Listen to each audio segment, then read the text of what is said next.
guys, I know it's been a really long time and I know I say this all the time, but I guess me and pregnancy just don't mix at all, because every time I get pregnant I just get super sick and I have so many kidney issues and it's just unreal. And I know that I say I'm gonna make all these videos and I never do, so here's to trying. Or at least I'm making you an update right now.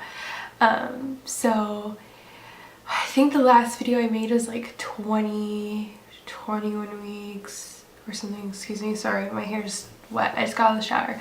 The boys are not here right now. They went to go on a in like a couple towns away there's a Christmas train that goes through, so they're at that right now with their grandma. So I finally have a chance to update you on my labor and delivery story. So since 20 or 21 weeks, nothing major went on. At 30, 32, and 35 weeks, I went into preterm labor. And finally, the first time we went, I was at 30 weeks, and they told me that they were going to put me on a magnesium drip. And I didn't even know I was contracting when we went in. I had gone in because I was having like some cramping, which, duh, it was contractions, but, so they poked me up to the monitor. The doctor came and he's like, "Are you feeling those?" I was like, "No, not really." And he's all, "Okay, well, we're gonna watch you for a little bit." So they watched me, and then finally they came in, they're like, "We're admitting you." So they took me into a room and they started magnesium and gave me steroids for his lungs. And I had to stay there for, I think it was 3 days. And this was right before my baby shower. My baby shower we were having on Saturday. So I finally got out on Friday and they let me go home, and I decided that I could do like no lifting or anything like that and just stay still. So we went home and we started decorating for that, and that was fun, and we had a great turnout. And I thank you to all my family who came, because we got more than we needed for him, because we had all the big stuff from Hunter, but we got so many diapers and bottles and everything, and everyone was just so like wonderful. So anyways, so like I said, the last couple times we went in, they just did the same thing. They gave me Procardia the second time, and the third time they said, "Okay, you're far enough along, we're not going to stop you." So that happened for like a couple hours, and then all of a sudden it just stopped, so they sent me home. And so finally we came to 37 weeks, which is when I had Hunter, if any of you remember. And so I was like, okay, you know, maybe we'll have him early. Yeah, not the case. We did have him early, but not that early. So finally on the night of, or the morning of the 26th, this is October 26th, I woke up and I told Tavish that I didn't feel good. Like, I just felt like I was sick, like I was getting really sick. And so, you know, we just said that we would just watch it and all that. And so, for the past couple of weeks, Tavish was working nights then. So I was having my grandma come over and stay with me just in case I went into labor, because he works 45 minutes away. So it'd take him a while to get here to take me to the hospital. So she came over that night, and I was trying everything to get this baby to come. I know you don't need to do that, whatever. The doctor said he was going to be big, so he told me go ahead and do whatever you wanted. So I tried doing, you know, clary sage. I did myrrh. I made him spaghetti that night, Tavish spaghetti that night, with all of the ingredients that you're not supposed to use, like oregano, basil. I did all that. Big, like, whoa-bang. And I was bouncing on my bouncing ball, and my Nana had already came over, and, you know, she just told me bounce, bounce, bounce. And so I started bouncing, so I did that. When we were at the hospital before, a doctor came out when I was walking the hall and told me to do jumping jacks. And I had tried it that night at the hospital, and all it did was make me pee my pants. So I did a few jumping jacks here. I think I did like 100 or something. And I just kept getting up. And then finally I put Hunter to bed. And this was like at about 9 o'clock. And so I did all that, put him to bed. We were watching all our TV shows, because Sunday is like the best day for TV. So The Walking Dead came on. And I was bouncing on my bouncing ball, and finally at like, I think it was like 10:06, well, my water broke at 10:17 anyway. So I was sitting there watching Walking Dead, and my water broke to Carl stabbing that old guy. So that was pretty exciting. And I was just sitting there and I was like looking like, I was like, and my Nana looks at me and she's all, what's wrong? I was like, I think my water broke. And so she's like, well, and I got up and sure enough my water, it was like all over the couch. And so I started freaking out because I'd never had my water broke. I was induced with Hunter, so I had no idea what this was like, and it was kind of crazy. So I was like freaking out. I was like, who do I call? So I called the doctor. Well, I have Kaiser's, so I called their advice nurse, and they told me to go ahead and, if I wasn't having contractions, just go ahead and take a shower, get ready, all that. So I had already taken a shower, so I went ahead and did my hair and makeup. Yeah, I was one of those cliche people. And then I waited for my mom to get here and my stepdad, because they were actually at home and Tavish was at work that night, and I just knew he works nights, but he only works 3 days a week because he's a respiratory therapist. So I knew that I would go into labor as soon as he went to work one of those nights, and sure enough I did. So I called him. Well, I called my mom and she said she was on her way, and then I went ahead and called him and told him that my water broke, and he's like, you're kidding, you're lying, like it didn't really break. And so I was like, yeah, I did, but you don't have to worry, like you don't need to hurry to the hospital. I'm not having any contractions, so you can go ahead and finish whatever you need to do at work. So they came and picked me up, we went to the hospital, they admitted me, and at first, well, first off, I didn't really know if my water broke or not. I thought it did, but you know, I'd never felt that before, so I was like freaking out. So I was like, watch, we're gonna get to the hospital and they're gonna tell me that my water didn't break.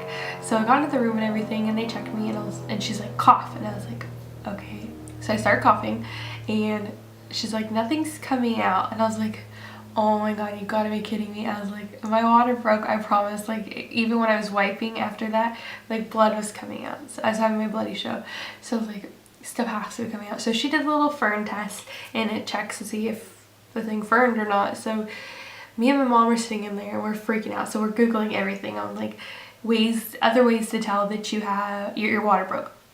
So we found all these things online to like could tell whatever, and this fern test was the one that they used the most. But then the second one was they would do an ultrasound to see if there's water around the baby.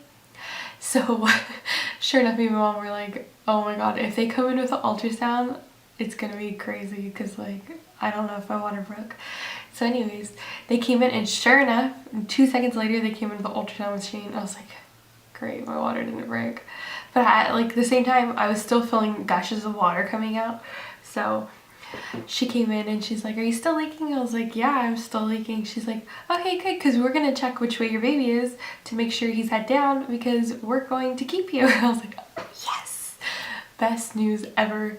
And at that point I was 38 weeks and 4 days, because that was Sunday. But by the time they had done all that, it was already like midnight, so technically it was the 27th.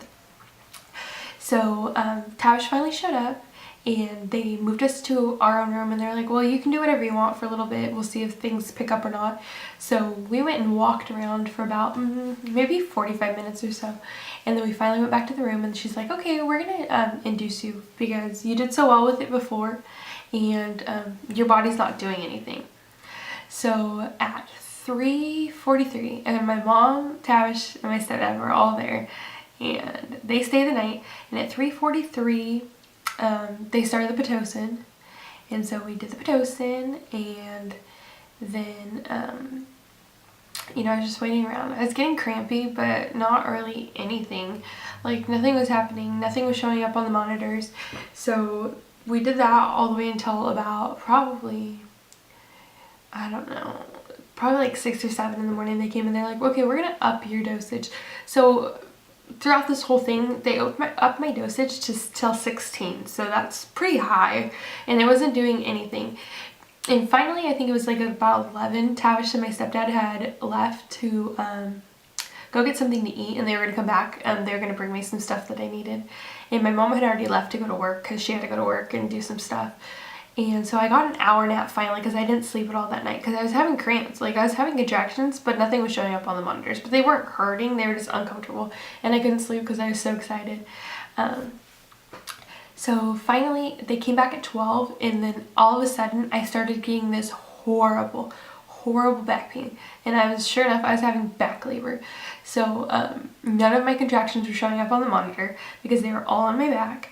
And so finally at about, I'd say at about almost 3 o'clock in the afternoon, the nurse came in and she's like, okay, well, nothing's showing up, so we're gonna have the midwife check you. So the midwife came in and she checked me, and I was 4 centimeters, and she's all, you still have another bag of water. So I had 2 bags of water. So she went ahead and broke that bag, and sure enough, she could feel his head, and he had hair, she said.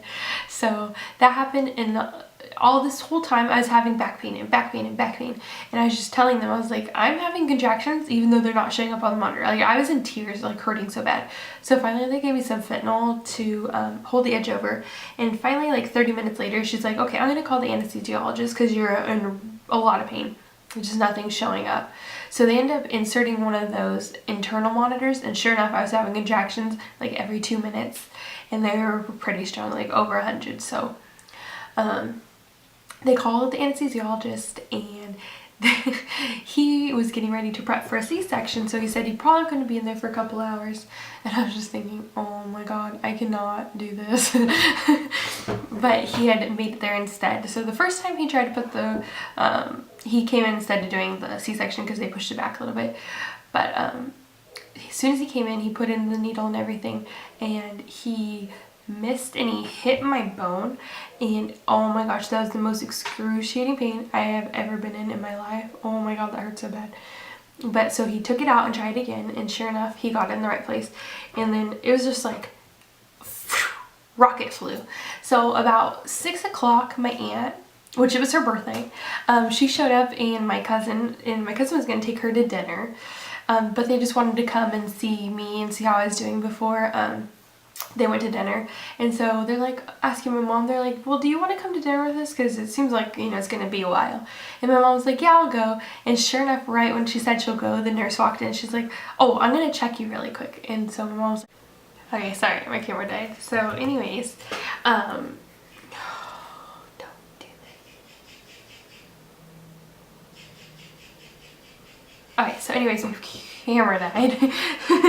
So anyways, like I said, my aunt and my cousins were going to go to dinner, and so they wanted to see if my mom wanted to go, since nothing was really happening and no one had came and checked on me in a while. So this was like at 6 o'clock, and so finally the nurse came in and she's like, oh, let me check you. So it was like perfect timing. My mom was right there. She's, you know, gonna go to dinner if nothing had happened, or she was gonna stay. And so she's like, well, okay, let me check you. And she's like, you're 7 centimeters. I was like, yes. And she's like, hold on though, you're contracting, so let me check it again. So she did, and she's like, we're like a 6.5. So mom's like, okay, I'm gonna stay. And so they left and they went to dinner. And mom was like, okay, I'm gonna stay.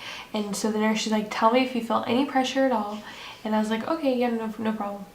And so I was like, okay, how much longer is this gonna be? Last time it took a long time. I was in labor for 33 hours last time.